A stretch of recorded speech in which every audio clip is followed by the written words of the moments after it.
Saudara, salam semuanya. Sungguh bersyukur kita bisa bertemu lagi, kita bisa beribadah kembali di hari Minggu ini. Yuk, sebelum kita mulai pujian penyembahan kita bersatu dulu sebentar. Kita minta pimpinan Roh Kudus dalam ibadah kita pagi ini.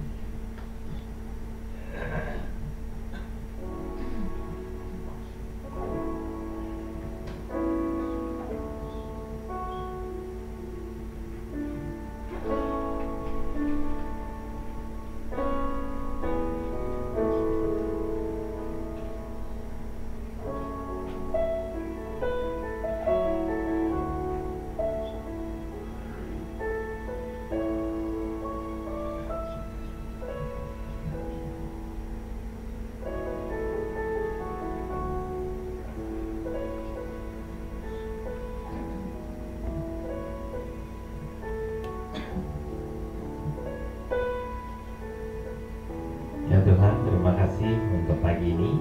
Terima kasih kami masih bisa kembali membuka mata, kami bisa kembali bisa beribadah, kembali bisa bertemu dengan saudara-saudari kami di Alberta, kembali bisa berkumpul di tempat ini untuk memuji dan menyembah Tuhan.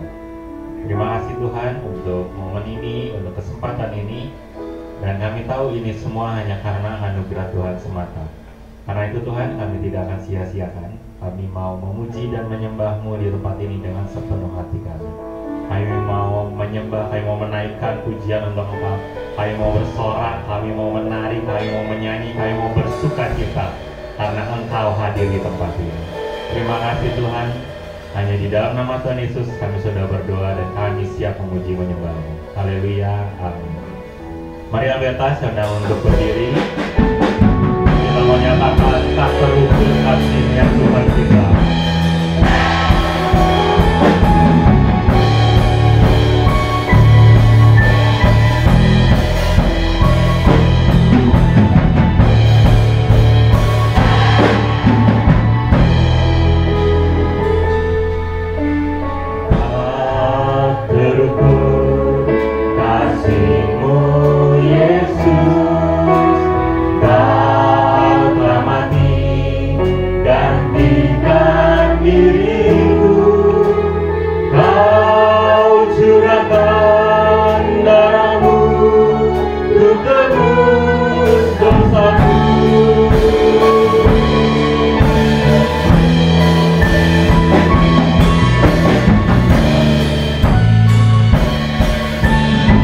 Terukur kasih-Mu Tuhan.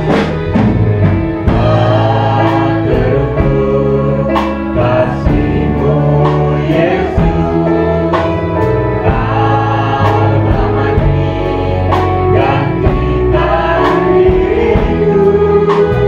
Kau curahkan darah-Mu untuk tebus dosa-Mu. Layak Engkau Tuhan.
yang layak kami puji, Kau yang layak kami sembah, Kau yang layak kami tinggikan, Kau yang layak kami kuduskan. Hanya Kau Tuhan dan tiada yang lain. Terima kasih Tuhan, dan di hadapan Tuhan yang kudus, di hadapan Tuhan yang maha besar, di hadapan Tuhan yang maha kuasa, kami datang membawa hati kami, membawa diri kami, membawa suara kami. Kami mau memuji, menyembah, meninggikan Engkau. Kami mau bersuka cita di tempat ini. Kami mau bernyanyi bersama untuk Engkau saja Tuhan, karena Kau yang layak terima pujian kami. Terima kasih Tuhan. Hanya di dalam nama Tuhan Yesus kami sudah berdoa, dan kami mau terus angkat pujian untuk Engkau. Haleluya. Amin. Salam semua. Yuk berikan dulu salam dan senyummu buat saudara-saudari di kanan kiri depan belakang. Amin. Semua bersyukur pagi ini. Amin. Semua percaya Tuhan kita Tuhan yang ajaib. Amin. Yuk kita nyatakan lewat pujian ini, Yesus ajaib. Dia Tuhan kita yang ajaib.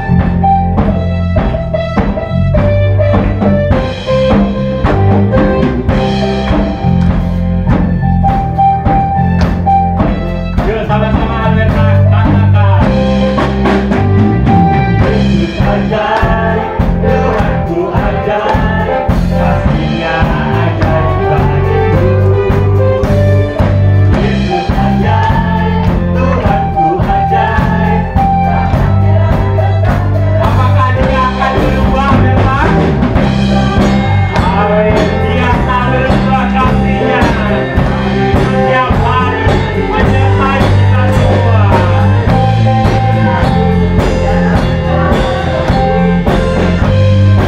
Yuk sama-sama sekali lagi. Yesus ajaib, Tuhanku ajaib, kasih-Nya ajaib bagiku. Yesus ajaib, Tuhanku ajaib, rahmat-Nya. Yesus ajaib, Yesus ajaib, Tuhanku ajaib, kasih-Nya ajaib bagiku. Yesus ajaib, Tuhanku ajaib, rahmat-Nya tetap selamanya.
Masih ada suara buat Tuhan kita?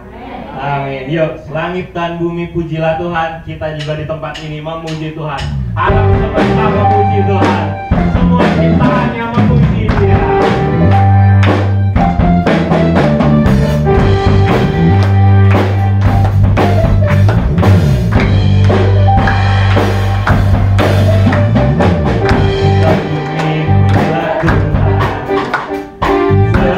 Ciptakan semuanya, keagungannya mengatasi langit bumi.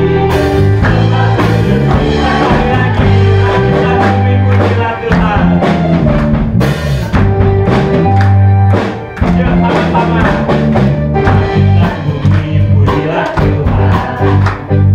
Sebab Dia ciptakan semuanya, keagungannya mengatasi langit bumi.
Tuhan kita yang ajaib, amin.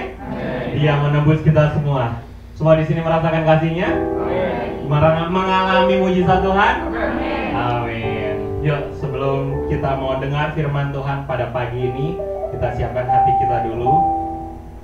Dan lewat satu pujian ini kita mau berkata kepada Tuhan, Tuhan uji aku.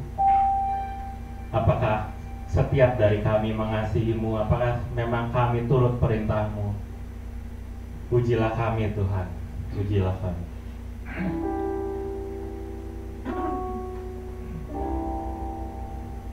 Terima kasih Tuhan untuk pagi ini. Kami boleh memuji dan menyembah-Mu. Dan kalau kembali kami mau mendengar firman-Mu pada pagi ini, kami mau mendengar suara-Mu. Biar suaramu itu boleh menguji setiap kami, boleh menegur setiap kami, boleh mengingatkan kepada setiap kami. Berbicaralah Tuhan, anak-anak muda Alberta siap mendengar, siap belajar, siap melakukan firman-Mu.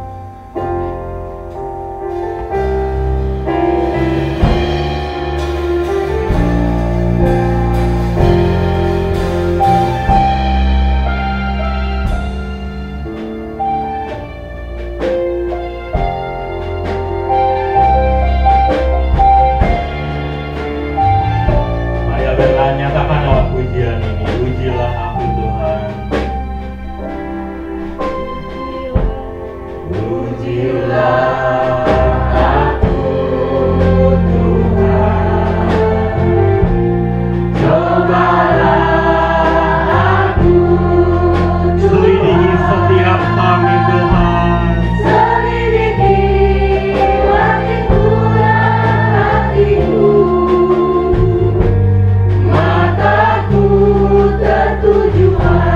Dan ini pernyataan kami mengasihi-Mu Tuhan. Kami rindu hadirat-Mu. Aku rindu hadirat-Mu.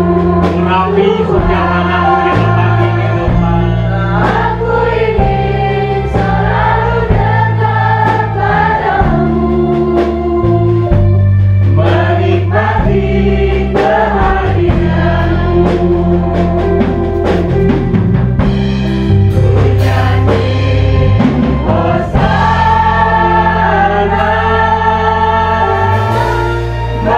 Rajaku yang duduk di tahta, aku muliakan dan ku agungkan, Kau layaknya. Kami nyanyi Hosana.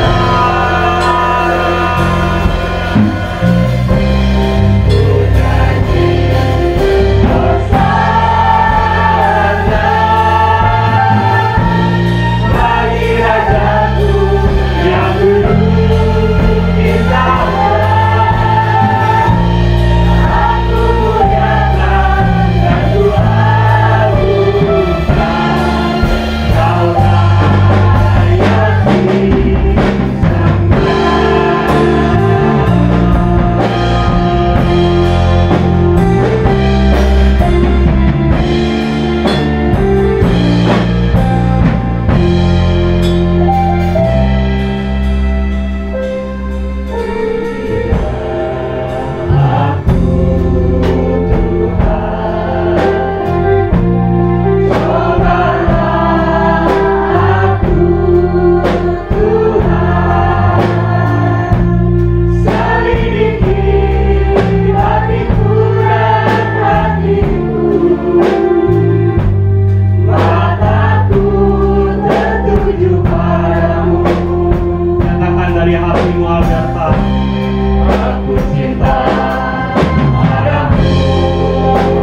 satu-satunya yang layak kami sembah.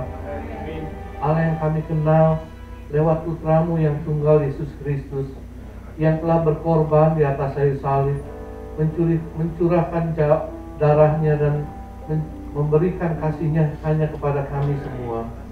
Terima kasih Tuhan, kalau kami memiliki Allah yang begitu baik di dalam kehidupan kami, kalau kami memiliki Allah yang begitu mengasihi dan menyayangi kami. Kalau pagi ini kami datang kepadamu, kami ingin bersujud kepadamu, kami ingin menyenangkan hatimu, kami ingin meninggikan namamu, dan kami ingin juga dinasehati olehmu dengan segala kebenaran firman-Mu. Bapa yang bertahta dalam kerajaan surga, berfirmanlah buat kami semua. Jadikanlah hati kami sebagai tanah yang subur, yang siap ditanami oleh firman dan kebenaran-Mu, yang siap ditanami oleh segala nasihat-nasihat-Mu. Bapa dalam surga, kuasai hati dan pikiran kami, berkati kami, dan kami siap untuk menerimanya. Di dalam nama Yesus kami menceraikan doa ini. Mari kita yang percaya boleh katakan amin. Amin. Shalom semua. Apa kabarnya di akhir bulan Agustus ini? Luar biasa ya, masih kita dalam suasana kemerdekaan, saudara.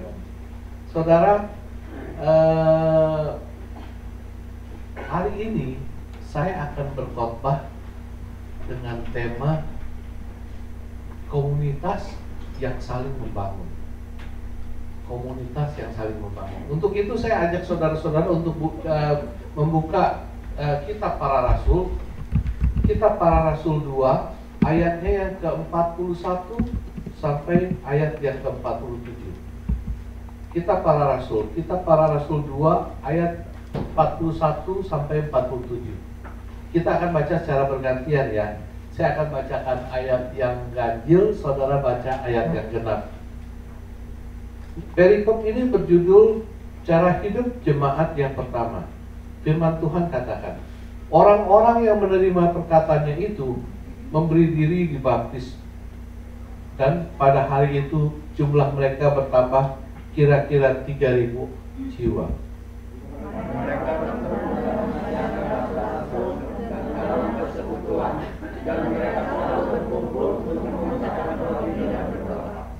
Maka ketakutanlah mereka semua, sedang rasul-rasul itu mengadakan banyak mukjizat dan tanda.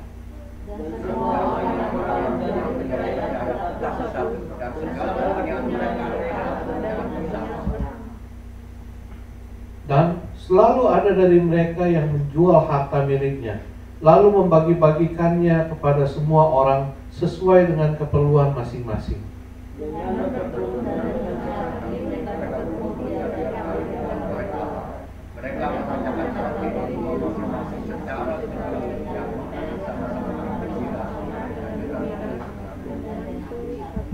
Sambil memuji Allah, dan mereka disukai semua orang.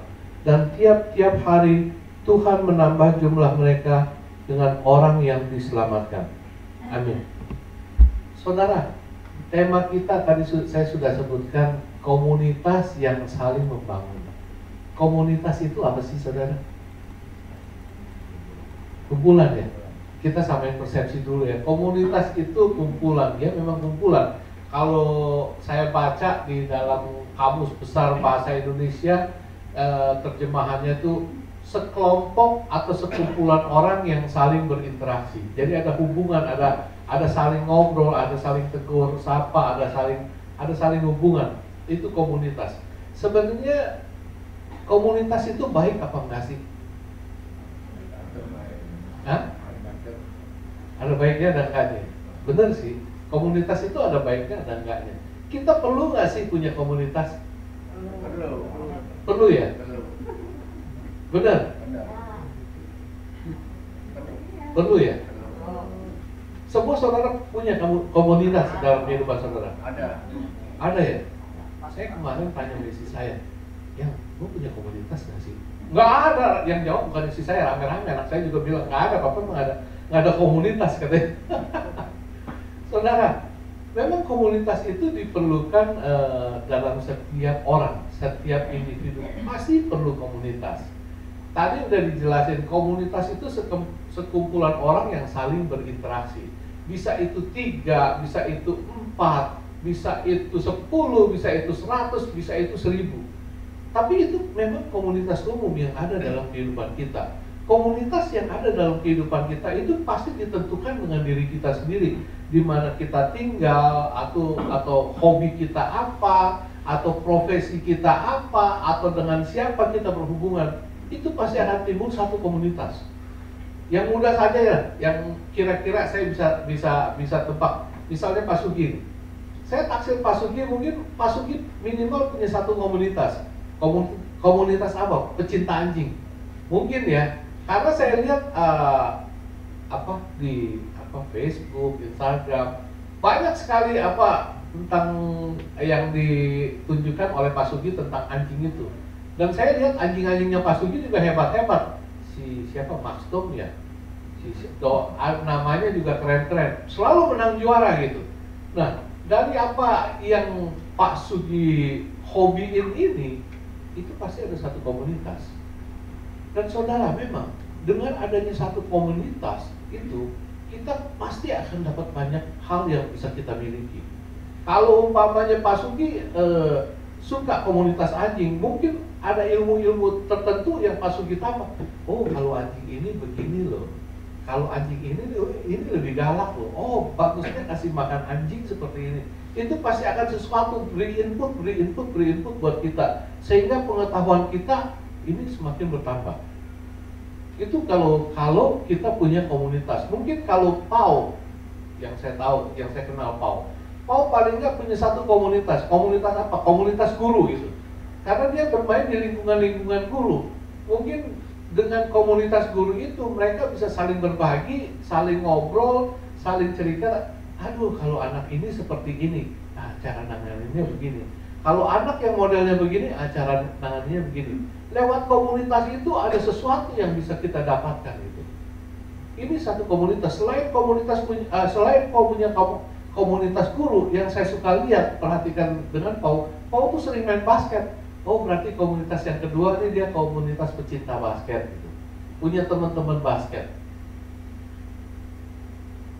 Komunitas itu bisa timbul dalam diri kita biasanya itu ada satu persamaan. Kayak Pak Sugi punya komunitas anjing.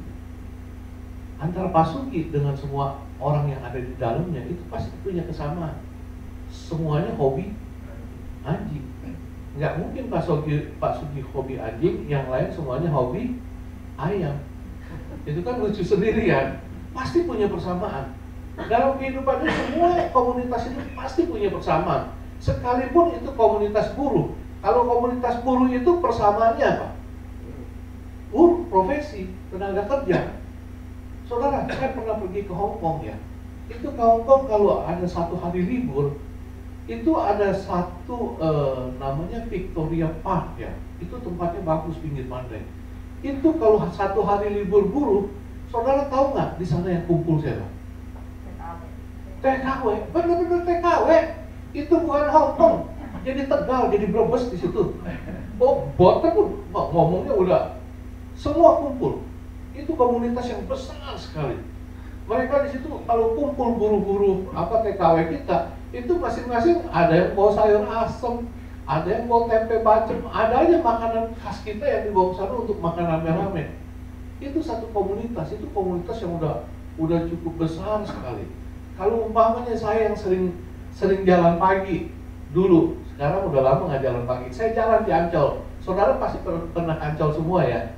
Ibu-ibu waktu itu yang kita jalan di Ancol sepanjang jalan itu.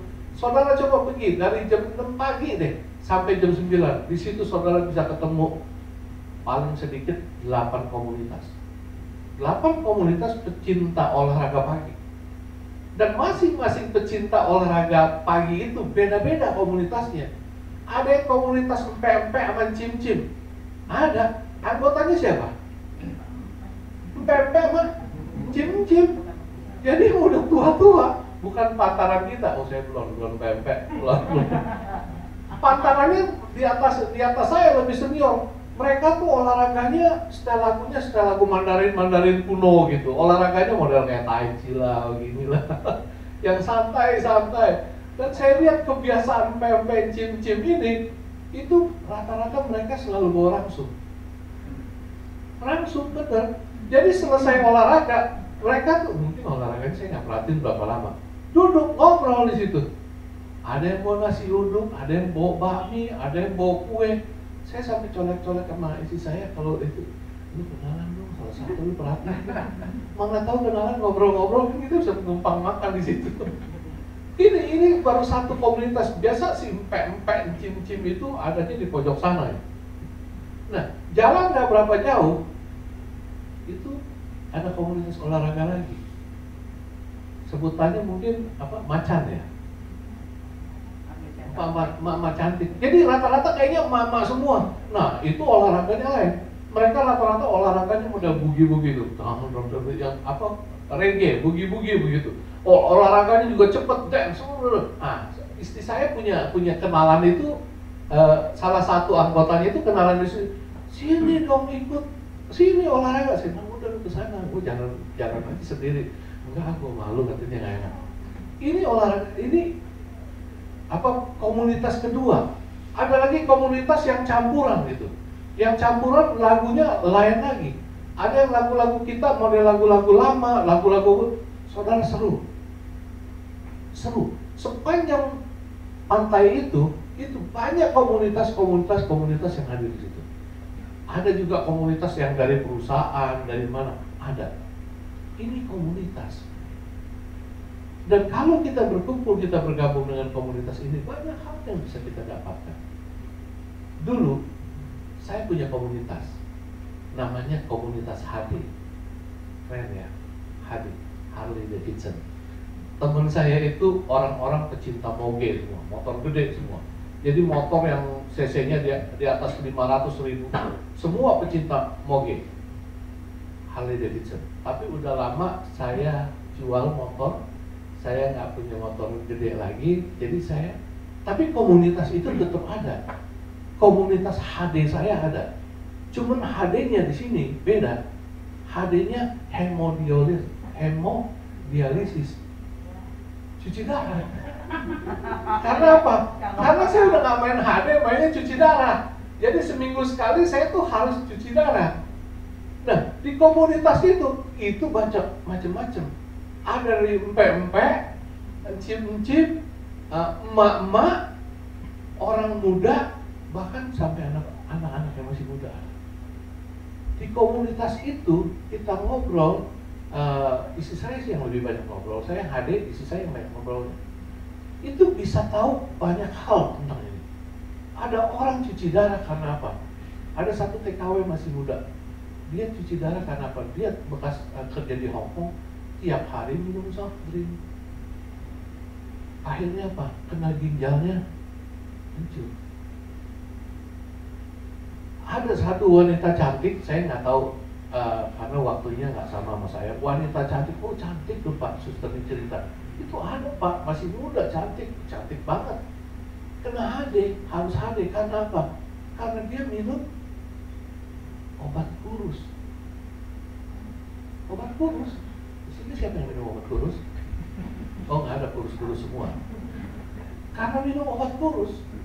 Ada yang karena ya darah tinggi, ada yang karena kecapean. Jadi saya bisa tahu banyak hal tentang komunitas HD ini. Komunitas itu sesuatu yang baik buat kita. Kalau memang komunitas itu baik. Tapi memang ada komunitas-komunitas yang nggak baik. Dan kalau kita tahu komunitas itu nggak baik, itu jangan pernah ikuti. Jangan kita kecemplung di dalamnya. Sekalipun umpamanya banyak, saya kasih salah satu contoh, banyak itu ibu-ibu kalau antar anak-anak sekolah biasa kan suka nongkrong. Itu komunitas tuh, komunitas ibu-ibu ngantar anak sekolah. Nah, di dalam komunitas ini terkadang ada komunitas yang gak baik, yang suka menghasut, aduh, jangan begitu, oh, laki begitu baru tinggalin aja. Ada yang seperti itu, hati-hati. Di sini kita harus pandai-pandai dan jeli-jeli melihat mana komunitas yang patut kita ikuti atau enggak. kita ini semua nih yang ada di sini, yang hadir di dalam gereja ini, kita ini satu komunitas.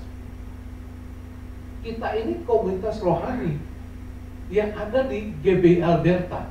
Jadi kalau waktu istri saya bilang, nggak ada, lu nggak ada komunitasnya, Wid, katanya. Memang saya nggak bergaul dulu. Komunitas saya memang ya komunitas pecinta motor gede, komunitas model-model balap ya.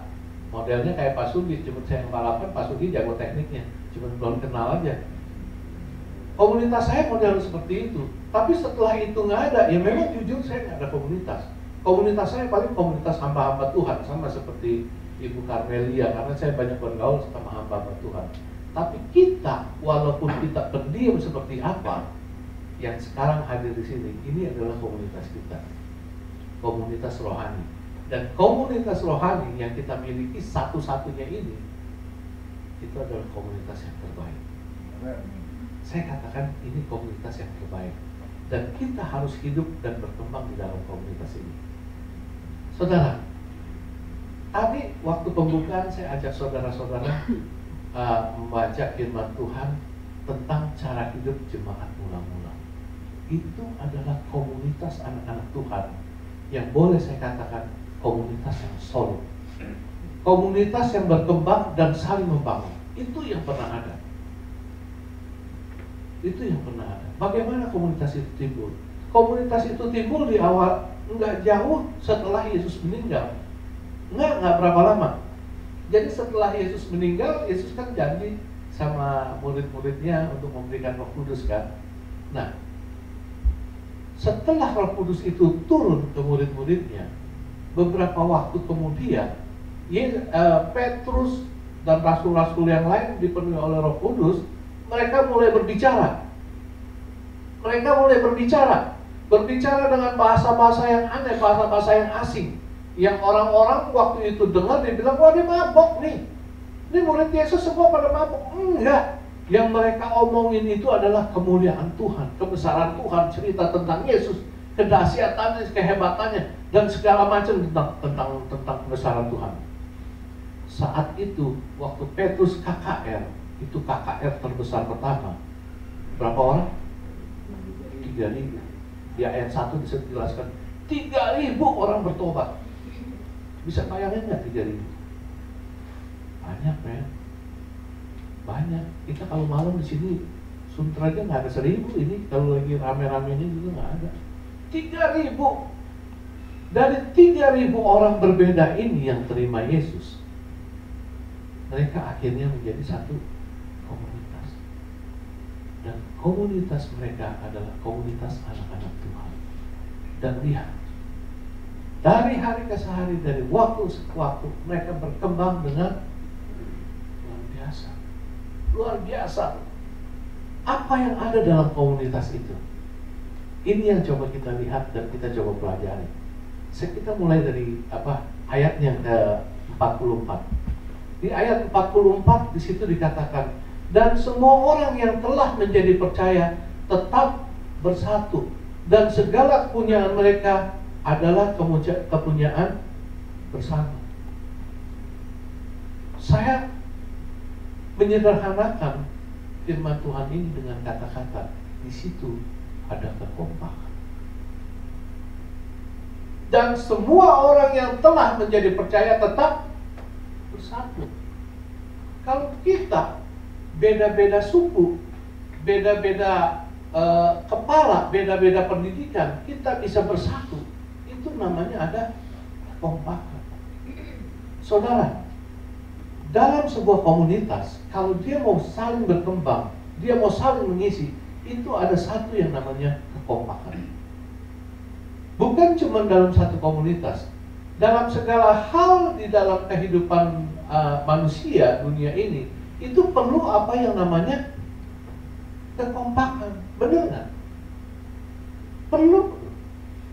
Saya kasih contoh yang gampang aja dah. Kita main sepak bola dah. Sepak bola yang main berapa orang? 11 ya. Itu kalau main sepak bola 11 orang perlu kompak nggak? Perlu dong. Iya kan? Saudara bisa lihat kan kalau kita lagi nonton TV yang bertanding antara klub apa lawan klub apa. Kita bisa lihat klub mana yang kompak, mana yang enggak. Ya, ada yang kompak, ada yang koplak. Kalau kita nonton klub-klub yang udah papan atas kayak Eropa lah, siapa sih yang hobi bola? Hah? Si Bib ya? Oh, dia udah ngomong apa nih si Om Bib ini? Klub mana nih? Gue udah hafal nih orangnya itu. Kita bisa lihat orang klub yang kompak tuh enak. Dia oper bola aja, dung. Kita lihat nggak ada siapa-siapa, tapi dia udah tahu bakal ada temennya yang lari ke sana. Tapi coba lihat, kalau orang yang nggak kompak, saya nggak mau sebutin klub mana gitu. Kita klub-klub lokal kan banyak tuh. Dia oper ke kawannya. Kawannya di sana bukan ngambil bola, malah dia lari ke sana. Jadi bola dia oper ke sono, temennya di mana? Nggak ada kekompakan tuh, nggak bakal bisa. Benar. Itu hal simple, itu 11 orang. Main 11 orang perlu kekompakan supaya mereka bisa menang dan jadi juara gitu. Nggak usah 11 orang dah. Main basket berapa orang? 5, 9 jadi 5 orang. Bib juga main basket kan? Iya. Basket 5 orang, perlu kompak nggak? Perlu. 5 orang aja perlu kekompakan. Kalau 5 orang nggak kompak main basket, nggak bakal bisa menang menghadapi musuh. Ini kita ngomong 5 orang. Main bulu tangkis ganda berapa orang? 2. Perlu kompak nggak? Perlu. 2 orang aja perlu kekompakan, baru bisa menang. Dan inilah yang ada dalam kehidupan kita. Olahraga perlu kekompakan. Lalu kalau dalam satu perusahaan, itu perlu kekompakan nggak? Perlu. Perusahaan sehebat apapun, kalau nggak kompak, dia nggak bisa berjalan. Sekalipun saya umpamanya bos yang hebat, saya pemimpin yang hebat, tapi anak buah saya nggak hebat, kita nggak ada satu teamwork yang bagus, nggak bisa berjalan dengan mulus. Sama juga dalam komunitas rohani kita. Dalam komunitas rohani kita tuh perlu apa yang namanya kekompakan. Kalau kita nggak kompak, kita berjalan masing-masing, berjalan sendiri-sendiri, itu komunitas kita nggak bakalan bagus. Dilihatnya juga nggak enak. Sekalipun kita ada ibu gembala, ada umpamanya Karmelia, ada Nia. Kalau mereka jalan sendiri, dan kita semua sendiri, komunitas ini nggak bakal berjalan dengan baik. Kita perlu apa yang namanya kekompakan. Saudara, kita bisa belajar kekompakan dari angsa. Tahu angsa? Yang kayak bebek. Angsa sama bebek sama nggak? Beda ya? Bedanya gimana? Kecilnya. Hah? Angsa lebih panjang lehernya ya. Angsa lebih panjang bebeknya. Kalau angsa-angsa di luar negeri, di negeri-negeri yang 4 musim, itu angsa-angsa liar lah istilahnya. Itu angsa liar itu mereka tuh selalu berpindah-pindah. Ada musim-musim tertentu, angsa itu harus bermigrasi pindah ke lain tempat, mencari tempat yang sesuai dengan yang dia sukai gitu. Jadi angsa kalau migrasi pindah itu selalu rame-rame. Dan mereka rame-rame pindah itu kompak. Mereka terbang sama-sama, mereka akan berbentuk huruf V. Volvo, huruf V. 1, 2, 2, 2, 2, 2, 2, 2, terus semakin besar. Ini satu kekompakan. Kenapa mereka terbang seperti itu? Mereka terbang seperti itu bukannya gaya-gayaan, tapi mereka bisa mengatur ritme. Terbang dengan huruf V itu bisa memecahkan angin, memecahkan angin. Jadi mereka bisa terbang tuh jauh lebih cepat dan lebih ringan. Jauh lebih cepat, jauh lebih ringan untuk mereka semua rame-rame huruf V itu. Nah, kalau mereka terbang huruf V ini, angsa yang paling depan ini umpamanya dia capek mimpin, dia akan keluar. Dia mungkin pindah mungkin paling belakang. Angsa yang di belakangnya ini akan secara otomatis maju ke depan, dan mereka kembali membentuk huruf V lagi. Ini satu kerjasama yang bagus. Binatang aja. Seumpamanya di darat, Ada yang iseng, dor, dia tembak. Satu, kena satu angsa yang di tengah. Dung, nggak mati, mungkin kena sayapnya aja terus keserempet. Mereka kan sakit. Ini yang angsa yang ketembak ini, dia akan turun ke bawah, jatuh, turun ke bawah. Dia nggak akan pernah jatuh sendiri. Pasti ada salah satu temennya atau pasangannya yang akan ikut turun ke bawah. Ini angsa. Tempat yang 02 ini, yang mereka turun ke bawah, itu akan diisi sama teman-temannya yang lain. Jadi dia tetap berbentuk huruf B. Dan mereka berdua yang di bawah, temannya ini akan setia nungguin yang terluka sampai dia sembuh. Kalau setelah dia sembuh, mereka nggak langsung terbang, enggak. Mereka akan tunggu lihat rombongan yang lain yang akan lewat. Rombongan lain akan lewat, dia akan ikut lewat. Ini angsa. Angsa aja bisa mengatur satu teamwork yang begitu luar biasa. Kita yang diberi akal sama Tuhan, yang diberi pengetahuan dan kepintaran sama Tuhan, kita harus bisa lakukan ini. Bisa saling mengisi, bisa ada kekompakan. Komunitas yang mau maju dan saling membangun itu harus ada kekompakan di antara kita. Itu di ayat 44 yang bisa kita pelajari. Lalu di ayat 45 dikatakan seperti ini. Dan selalu ada dari mereka yang menjual harta miliknya, lalu membagi-bagikannya kepada semua orang sesuai dengan keperluan masing-masing. Saudara, untuk di ayat 45 ini, saya katakan di dalam sebuah komunitas yang saling membangun itu harus ada saling perhatian. Harus ada apa yang namanya saling perhatian dan saling berbagi. Saling perhatian di sini itu adalah sesuatu hal yang penting. Itu adalah sesuatu hal yang seharusnya mutlak ada dalam diri anak-anak Tuhan. Tanpa harus diperintah, kita harus ada perhatian kepada sesama kita. Kalau kita, Tuhan perintahkan, kasihilah musuhmu, kasihilah sesamamu. Bagaimana mungkin kita bisa menjalankan perintah Tuhan ini kalau kita nggak bisa saling mengasihi sesama, saling memperhatikan. Penting bagi kita untuk bisa saling kita aja dah contoh yang gampang. Kita di sini. Kalau kita di sini saling cuek, enak nggak? Enak nggak dilihat saling cuek? Enggak ya? Ya kita datang ke gereja kebaktian di depan asal berdiri, saudara cuek aja. Masuk bodoh. Saudara sama kiri kanannya begitu. Teguh lihat ke ibu cuek aja, nggak ngeliat ke Teguh, nggak ada senyum. Kasih senyum kiri kanan, bukannya kasih senyum lihat kiri kanan, sama-sama ngeliat ke bawah begini. Perhatian itu, bentuk perhatian itu bukannya perhatian, kamu begini, bukan. Perhatian itu bisa berupa satu senyuman, perhatian itu bisa satu teguran, bisa satu say hello. Perhatian-perhatian yang seperti ini. Ini yang perlu saudara ada di antara kita. Bukan perhatian saudara harus saling memperhatikan. Memperhatikannya model memperhatikan maling gitu, jadi mau nyopet di sini. Bukan maksudnya. Memperhatikan sesuatu yang akrab gitu. Memperhatikan sesuatu yang akrab. Ini yang Tuhan mau ada dalam diri anak-anak Tuhan dalam komunitas. Kalau kita saling Pak Budi tadi, Pak Wi gimana Pak Wi? Oke nggak Pak Wi? Gimana? Itu satu perhatian.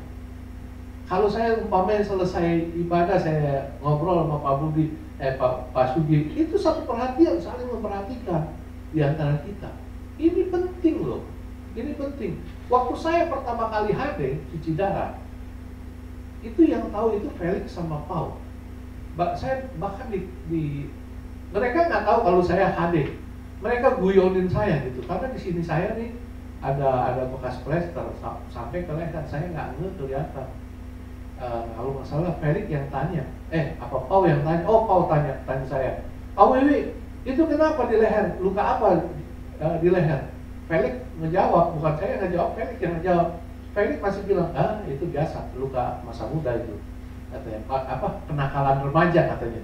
Jadi agak nyimpang dikit gitu. Ini perhatian loh, perhatian dengan sesama loh. Kalau saya bisa tanya umpamanya Pak Sugi, gimana Pak Sugi waktu ketemu di rumah sakit? Apa mahnya perutnya? Oh, ya ini mau ke dokter nih Pak Wi, begini-begini. Itu perhatian. Kita sesama anak-anak Tuhan tuh harus saling memperhatikan gitu. Harus ada interaksi. Kalau kita udah membiasakan diri saling ketemu, waktu ketemu kita senyum, saling tanya, enak loh dilihatnya. Enak. Begitu pulang gereja juga kita ngobrol enak. Apalagi kalau saya pulang ngobrol sama yang lain, diajak ke tempat bakmi begitu. Oh, saya lebih enak lagi. Kode ngasih kode. Cuma nggak tahu, belum ada yang ngajak sih. Cuma ngobrol aja dari dulu. Apalagi yang ulang tahun tuh waktu itu. Canda. Ini satu perhatian, saling berbagi. Itu yang Tuhan mau. Tuhan suka lihat anak-anaknya kalau saling akrab. Dan komunitas yang akrab seperti itu, dia akan cepat berkembang. Dan dia bisa saling membangun. Itu yang nomor 2 yang bisa kita pelajari dari komunitas yang baik. Lalu yang berikutnya di ayat 46. Ayat 46 berkata seperti ini. Dengan bertekun dan dengan sehati mereka berkumpul tiap-tiap hari dalam bait Allah.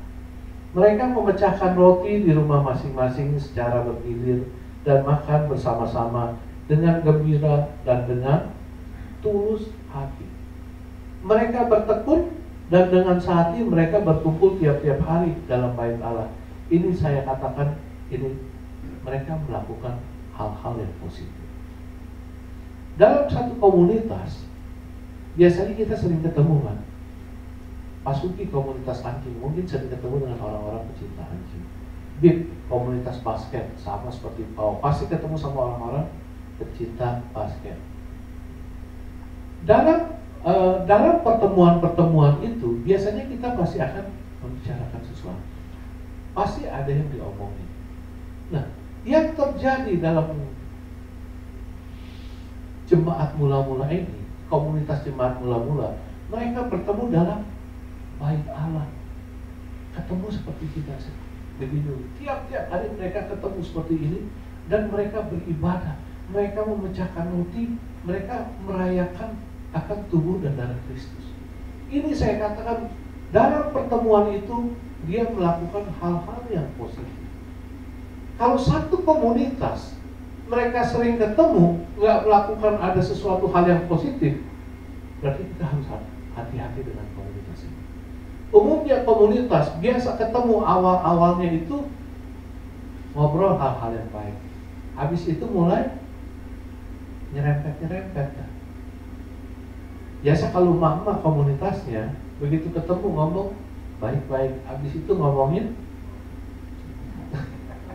tetangga lah, ngomongin laki lah, ngomongin anak lah. Nah mulai gosip udah kesono kemari. Ini yang Tuhan gak mau. Jangan sampai komunitas itu bisa membuat kita menjadi hal yang negatif.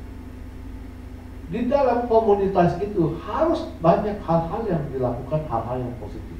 Contohnya seperti Lions Club. Lions Club itu satu komunitas yang besar, itu komunitas dunia. Mereka tuh kalau berkumpul, bertemu, biasanya tuh yang diomongin adalah hal-hal yang baik. Kita mau bantu yang mana ya? Kita mau tolongin orang yang mana ya? Kita mau buat aksi sosial yang mana ya? Oh, yuk kita ke Bogor yuk, di situ ada komunitas orang-orang buta. Kita sana sumbang orang buta. Ini komunitas yang bagus. Lions Club seiman nggak ya? Anggotanya seiman atau ada agama-agama lain ya? Campuran ya? Ini komunitas yang bagus. Yang mereka omongin itu selalu untuk membantu orang. Berarti lintas agama, nggak peduli.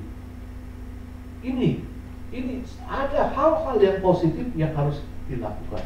Ini komunitas yang baik. Dulu saya pernah ke satu gereja, ada gembala sama pelayan-pelayan. Setelah saya selesai ibadah, saya diajakin pergi makan. Waktu dalam pergi makan itu, saya diundang makan bakmi waktu itu di situ. Yang mereka omongin ini antara gembala dan pelayan itu udah jauh-jauh ngelebar ke kiri ke kanan, mereka bilang gimana kita tolong si ini ya. Waktu itu ada 2 orang yang lagi dibicarain. Salah satu pengerja di sebuah gereja, tapi boleh dikatakan diabaikan begitu aja. Sedangkan pengerja ini ada sakit gula yang sudah cukup hebat, nggak punya rumah, terbengkelai. Yang mereka omongin gimana cara tolong ini. Dan satu lagi yang mereka omongin, oh gimana ya cara kita menolong istrinya Pak Saifuddin Ibrahim waktu lagi di penjara. Apa yang bisa kita buat? Mereka punya rumah singgah, punya segala macam. Nah, komunitas yang seperti ini yang Tuhan suka. Yang mereka pikirkan, mereka lakukan adalah hal-hal yang positif. Kalau komunitas kita ingin saling memberkati, ingin saling membangun, harus ada selalu hal-hal yang positif yang kita lakukan di dalam komunitas itu. Kalau nggak ada hal yang positif, apalagi hal-hal yang negatif, hati-hati. Seperti komunitas HD saya yang pertama. Dulu kalau ketemu, mungkin awal-awal waktu ketemu, kita ketawa ngobrol biasa aja. Tapi setelah itu, mulai menyimpang. Ada yang pergi minum, ada yang pergi yuk ngobrol-ngobrol yuk di mana. Akhirnya, ya larinya ke arah yang negatif, kebablasan. Ini cara membedakan komunitas yang baik dan tidak. Dan kita harus tetap ada di posisi komunitas yang baik. Lalu yang terakhir di ayat 47, apa yang bisa kita ambil dalam komunitas jemaat mula-mula? Sambil memuji Allah dan mereka disukai semua orang. Dan tiap hari Tuhan menambahkan jumlah mereka dengan orang yang diselamatkan. Sambil memuji Allah dan mereka disukai semua orang. Di sini saya katakan, sebuah komunitas yang baik, sebuah komunitas yang saling membangun itu pasti akan memberikan dampak yang positif. Sebuah komunitas yang baik pasti akan memberikan dampak positif. Bukan cuma bagi kita atau bagi sesama anggota, tetapi bagi orang yang ada di luar sana. Terlebih lagi kalau itu adalah komunitas anak-anak Tuhan, komunitas rohani. Saudara, kita ini komunitas rohani, komunitas anak-anak Tuhan. Kita harus bisa memberikan dampak yang positif. Entah untuk diri kita sendiri, entah untuk sesama kita yang ada di sini, entah untuk orang-orang yang di luar sana. Jangan sampai komunitas yang Tuhan izinkan ada di sini itu menjadi sesuatu hal yang sia-sia. Biar lewat komunitas ini nama Tuhan bisa dipermuliakan. Amin. Tolong berkati. Yuk kita berdoa. Bapa dalam kerajaan surga, terima kasih buat kebenaran firman-Mu yang boleh kami dengarkan di pagi hari ini. Terima kasih kalau pagi ini kami belajar tentang komunitas yang saling membangun, komunitas yang saling mengisi, komunitas yang bisa saling memberkati. Tuhan mau mengingatkan kepada kami bahwa kami harus belajar dari komunitas yang ada pada waktu pertama kali, jemaat mula-mula, di mana ada begitu banyak orang telah bertobat dan menerima Yesus Kristus pada saat itu. Dan saat itu terjadi sebuah komunitas anak-anak Tuhan yang kami percaya itu komunitas begitu menyenangkan hatinya. Tuhan sangat senang melihat anak-anaknya berlaku seperti itu. Dan kami tahu Tuhan ingin kami belajar hidup seperti jemaat mula-mula. Tuhan ingin disenangkan dengan sikap hidup kami dan apa yang ada dalam komunitas kami. Berkati komunitas yang ada di sini Bapak, komunitas rohani yang kami miliki. Biar lewat komunitas ini kami bisa belajar banyak, dan biar lewat komunitas ini kami juga bisa berbuah banyak. Dan biar lewat komunitas ini kami bisa memberikan dampak yang positif, bukan hanya bagi sesama kami, juga bagi untuk orang-orang yang ada di luar sana. Sekali lagi terima kasih Bapak buat kebenaran firman-Mu yang boleh kami dengar. di pagi ini. Dalam nama Yesus. Amin.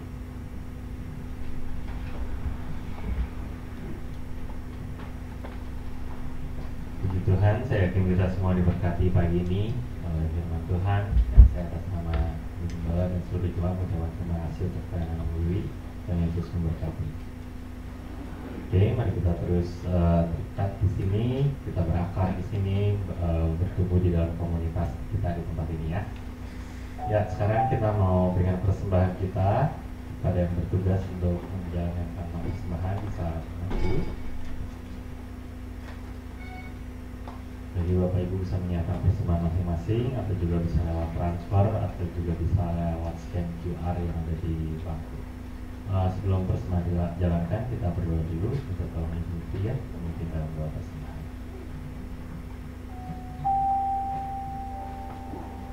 Bapa yang baik, kami bersyukur dan terima kasih Tuhan untuk waktu yang indah ini kami boleh kembali datang bersama-sama beribadah kepadamu Tuhan.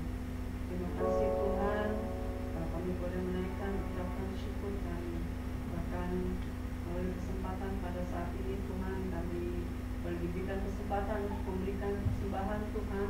Biar Engkau yang memberkati setiap persembahan kami ini, dan Engkau memberkati, Kau sucikan, kuduskan, biar setiap persembahan yang kami berikan ini boleh menjadi berkat, dan setiap kami juga boleh dapat memberi dengan hati yang tulus dan sukacita. Terima kasih Bapak, Kau berkati juga kedua pelayan kolektan pada pagi hari ini, Pak Hendrik dan juga Ibu, biar mereka boleh mendapatkan berkat yang khusus daripadamu Bapak. Terima kasih Bapak, dalam nama Tuhan Yesus kami berdoa dan kami sambut dengan ucapan syukur. Amin. Amin. Mari kita berikan persembahan kita dan kita nyatakan yang harus semakin bertambah.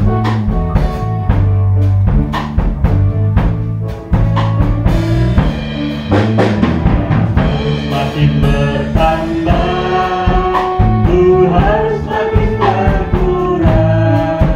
Nama Yesus saja disembah, di tempat paling atas. Nilai bertinggikan dan salibnya diberitakan, pastinya menarik semua orang datang kepadanya. Lagi nyatakan dia harus semakin bertambah. Tuhan semakin berkurang. Nama Yesus saja disembah, di tempat paling datar. Nilai Yesus ditinggikan dan salibnya diberitakan, pasti dia menarik semua orang datang kepadanya sekarang. Amin. Tuhan Yesus memberkati persembahan Bapak Ibu. Sekarang saya akan bacakan pengumuman, Bapak Ibu bisa simak di layar depan.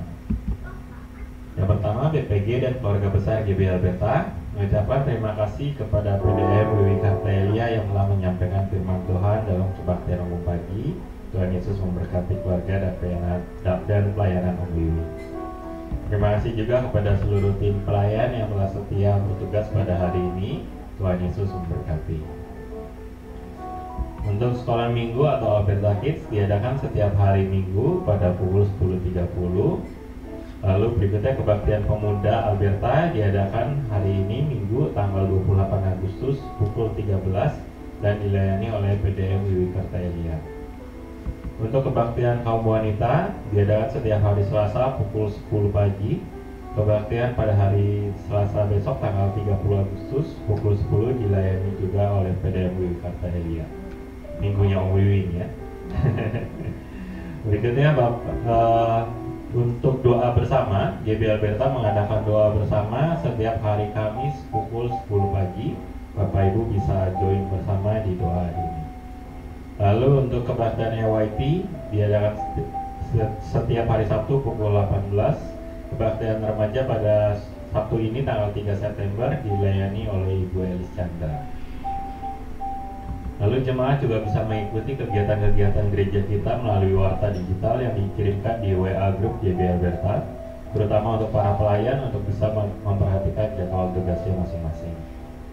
Untuk laporan kebaktian minggu lalu, kebaktian remaja tanggal 20 Agustus hadir 19 orang dengan jumlah kolektor 345.000. Kebaktian umum pagi 21 Agustus hadir 37 orang dengan jumlah kolektor 965.000. Kebaktian umum sore tanggal 21 Agustus hadir 19 orang dengan jumlah kolektor 542.000. Sekolah minggu hadir 21 Agustus pada tanggal 21 Agustus hadir 9 orang dengan jumlah kolektor 170.000. Dan kebaktian kaum wanita tanggal 23 Agustus hadir 14 orang. Minggu depan adalah minggu pertama, jadi kepada jemaat diingatkan kembali bisa mempersiapkan diri untuk kita bisa ikut dalam perjamuan kudus. Nah, yang boleh ikut dalam perjamuan kudus adalah jemaat yang sudah dibaptis, dan jemaat juga diingatkan untuk mengembalikan perpuluhan. Berikutnya, GBI Alberta mengucapkan selamat ulang tahun kepada Saudara Gayus Jonathan yang berulang tahun tanggal 3 September. Oke, sekian pengumumannya yang saya bacakan. Apakah ada tambahan? Tidak ada? Oke. Saya undang jemaat untuk kembali berdiri. Kita mau akhiri ibadah kita. Dan nanti untuk doa berkat akan dilayani oleh Ibu Gembala. Di ujung ibadah ini kembali kita mau naikkan pujian kita yang pertama. Kita mau katakan layaklah kau Tuhan dipuji dan disembah, karena hanya Dia yang layak terima setiap pujian kita.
Tuhan, kami kembali diingatkan pentingnya komunitas yang kami punya di dalam hidup kami.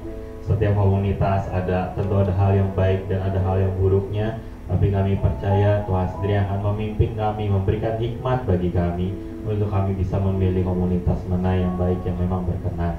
Dan Tuhan juga satu komunitas di tempat ini di GBI Alberta yang Tuhan sudah anugerahkan bagi kami bisa berkumpul di sini, bisa beribadah bersama, bisa memuji menyembah Tuhan di tempat ini, dan juga kami bisa bersekutu bersama, kami bisa saling mengenal di tempat ini, kami bisa saling memperhatikan, kami juga bisa saling mendoakan. Dan biarlah Tuhan GBI Alberta, komunitas yang Tuhan sudah bentuk di tempat ini, boleh terus memuliakan nama-Mu Tuhan.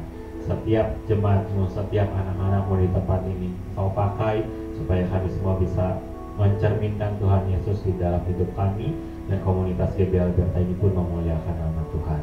Terima kasih Tuhan untuk hamba-Mu Om Wiwi yang Tuhan sudah pakai menyampaikan firman-Mu di tempat ini. Kami berdoa Tuhan sendiri yang memberkati Om Wiwi, dan biarlah untuk pelayanan-pelayanan Om Wiwi berikutnya Tuhan sendiri yang mengurapi, Tuhan sendiri yang menjamah, biar gimana Om Wiwi melayani, di situ nama Tuhan Yesus dimuliakan.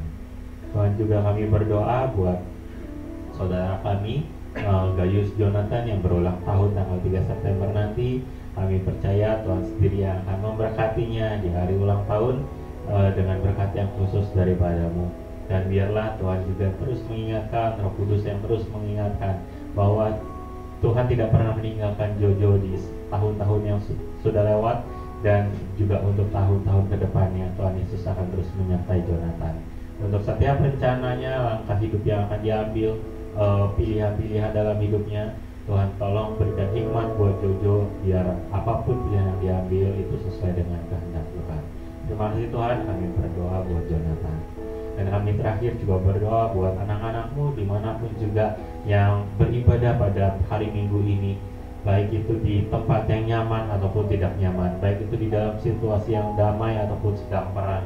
Kami percaya Tuhan tetap memberkati, Tuhan tetap menyertai, Tuhan tetap hadir di setiap ibadah anak-anakmu. Dan kami berdoa di tempat yang tidak nyaman, di lokasi perang ataupun dimanapun juga jemaat-jemaat yang di dalam tekanan, kami percaya Tuhan sendiri akan menghibur mereka, memberikan kekuatan kepada mereka, sehingga kami semua anak-anakmu bisa tetap kuat terus di dalam Tuhan. Terima kasih Tuhan Yesus, kami naikkan setiap doa ini hanya di dalam nama Tuhan Yesus. Bapak Ibu Saudara yang dikasihi Tuhan, biarlah komunitas ini kita jaga untuk menjadi berkat bagi orang banyak, membawa jiwa pada Tuhan dan menjadi kemuliaan bagi nama Tuhan. Itu sebabnya saudara-saudaraku yang kekasih di dalam Tuhan Yesus Kristus, pulanglah dan terimalah berkat Tuhan. Turunlah kiranya atas saudara-saudara semua kasih karunia dan damai sejahtera dari Allah Bapa, pengampunan dan kasih sayang dari Tuhan Yesus Kristus, penghiburan, penyertaan, bahkan pimpinannya di dalam kuasa Roh Kudus memimpin kita sekalian, mulai saat ini sampai Maranatha Tuhan Yesus datang yang kedua kali. Di dalam nama Tuhan Yesus kami sudah berdoa dan bersyukur. Haleluya, sama-sama katakan amin.